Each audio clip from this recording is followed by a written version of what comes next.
You cannot get this journey wrong. And chances are that if there's a gift that feels really important to you to practice, practice it because it's calling you and it's probably going to make your world better.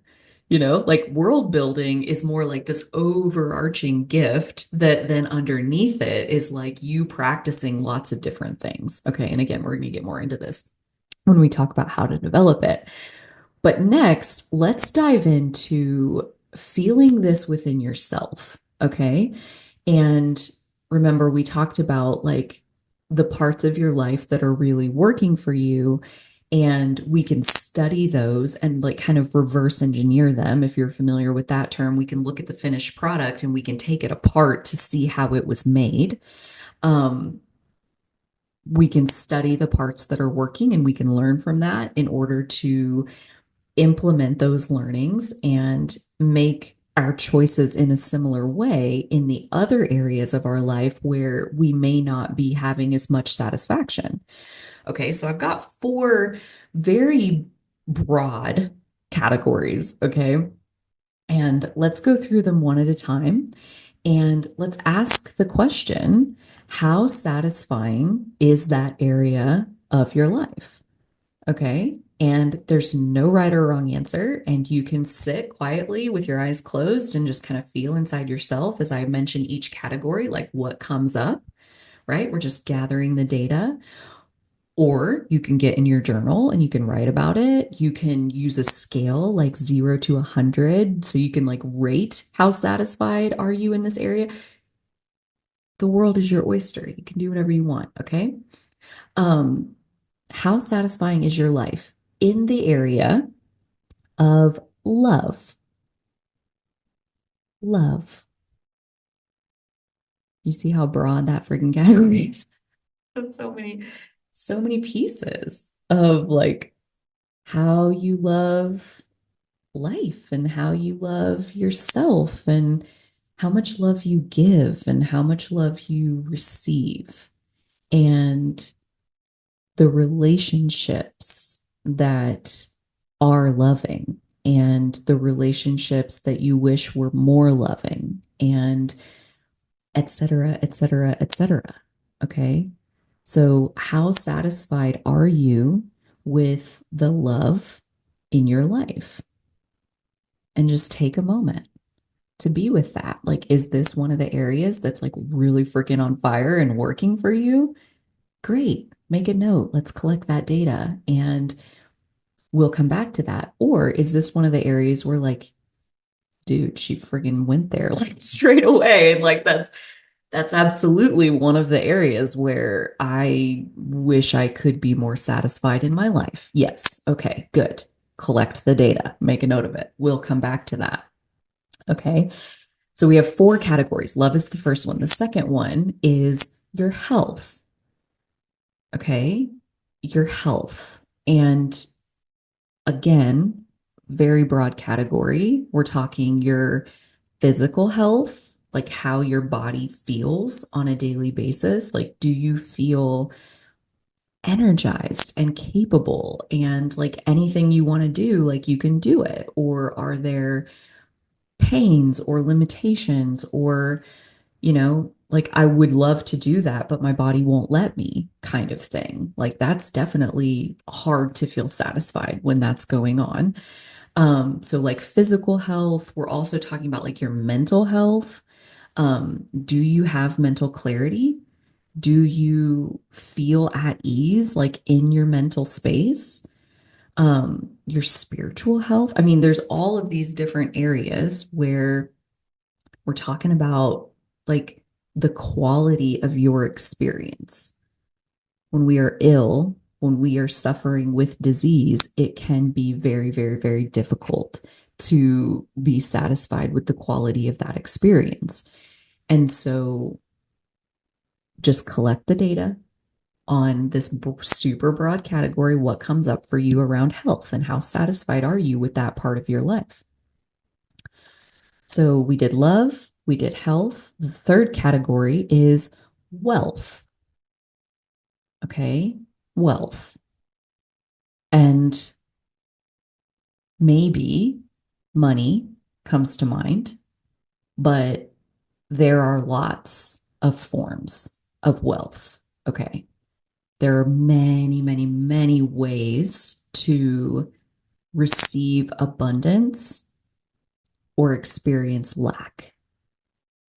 Okay. So, like, that's really the spectrum that we're talking about. Like, how much abundance exists in your life? How satisfied are you with your wealth?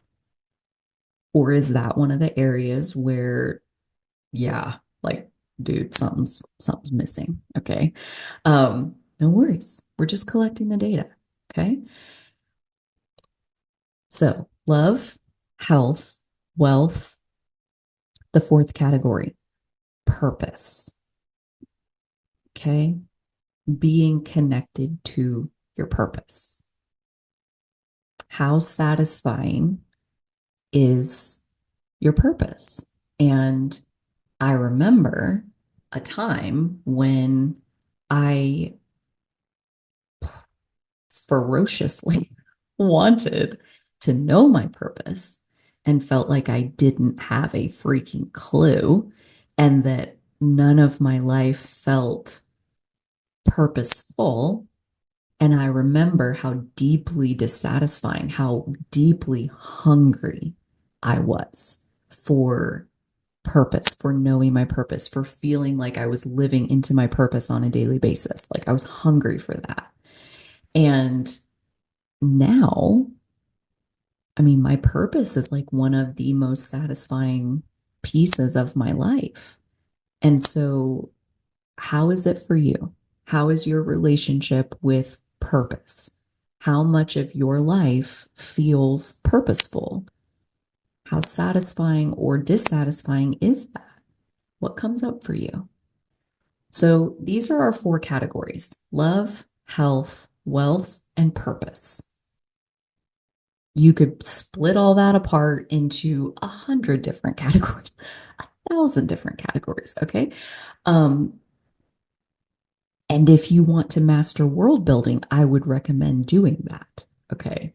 Is like get really specific. Like maybe for love, for example, my marriage, top shelf. Okay. Like it's goals. It's like the dream version that I just, yeah, marriage, great. Okay. My family relationships, like my parents, my extended family, like not that satisfying, maybe that one could be better. Like, so you can like start to kind of like delineate inside of these categories, like where are the most satisfying parts?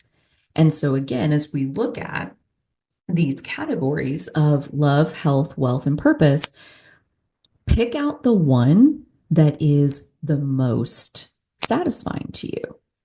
Okay. So whichever one that is, whichever one you would rate the highest in terms of life satisfaction, go ahead and pick out that one. And let's take a moment to feel that within yourself. You built that. I mean, when was the last time you like patted yourself on the back for what a good job you did? Let's start there. When was the last time that you thanked yourself for building that life for you? That life that you find so satisfying. You did that. Give yourself that appreciation, okay? Because we all have free will. You didn't have to do that. All the choices that led to the way that that life area is for you, you made those choices. You did that. And you deserve to be appreciated for what you did for yourself. Past you made choices that right now you is really enjoying. you know? Thank you, past me.